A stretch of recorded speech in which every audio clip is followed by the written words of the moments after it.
હાલ મહત્વના સમાચાર સામે આવ્યા છે, જ્યાં આગ લાગવાની ઘટના પ્રકાશમાં આવી છે, જેના કારણે અફરાતફરીનો માહોલ સર્જાઈ ગયો છે. તો ગોડાઉનમાં આગ લાગવાની ઘટના હાલ સામે આવે છે, ત્યારે આગ લાગવાની ઘટના અંગે ફાયર વિભાગને જાણ કરવામાં આવી હતી. સાબરકાંઠાના તલોદમાં ગોડાઉનમાં આગ લાગી ગઈ હતી. કરિયાણાના ગોડાઉનમાં ભીષણ આગ લાગી હોવાનું સામે આવ્યું છે. રહેણાંક વિસ્તારમાં આ ગોડાઉન આવેલું છે. આગ લાગતા સ્થાનિકોમાં અફરાતફરીનો માહોલ સર્જાઈ ગયો હતો. આગ લાગવાના કારણે આકાશમાં ધુમાડાના ગોટે ગોટા જોવા મળી રહ્યા હતા.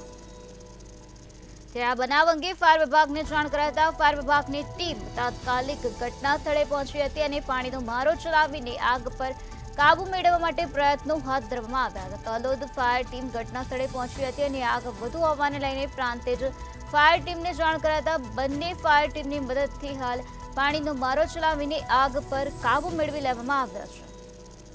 આ બનાવ અંગે પોલીસને જાણ કરાતા તલોદ મામલતદાર તેમજ પોલીસ પણ ઘટના સ્થળે પહોંચી હતી અને કાર્યવાહી હાથ ધરવામાં આવી હતી. તો સાબરકાંઠાના તલોદના ગોડાઉનનો આ બનાવ પ્રકાશમાં આવ્યો છે, જ્યાં આગ લાગવાની ઘટના બની હતી. કરિયાણાના ગોડાઉનમાં ભીષણ આગ લાગી ગઈ હતી. આગ લાગવાના કારણે વિસ્તારમાં નાસભાગ મચી ગઈ હતી. અફરાતફરીનો માહોલ સર્જાઈ ગયો હતો.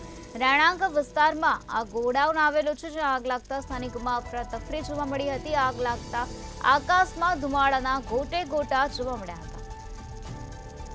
તો તાત્કાલિક ધોરણે સ્થાનિકોએ પાણીનો મારો ચલાવીને આગ પર કાબુ મેળવવા માટે પ્રયત્નો હાથ ધરવામાં આવ્યા, પરંતુ વધુ આગ લાગવાને કારણે તલોદ ફાયર ટીમને જાણ કરવામાં આવી હતી. ત્યારે ફાયર વિભાગની ટીમ ત્વરિત ઘટના સ્થળ પર પહોંચી હતી અને પાણીનો મારો ચલાવીને આગ પર કાબુ મેળવવા માટે પ્રયત્નો હાથ ધરવામાં આવ્યા હતા. ફાયર વિભાગની ટીમ દ્વારા સંપૂર્ણ રીતે આગ પર કાબુ મેળવી લેવામાં આવ્યો છે.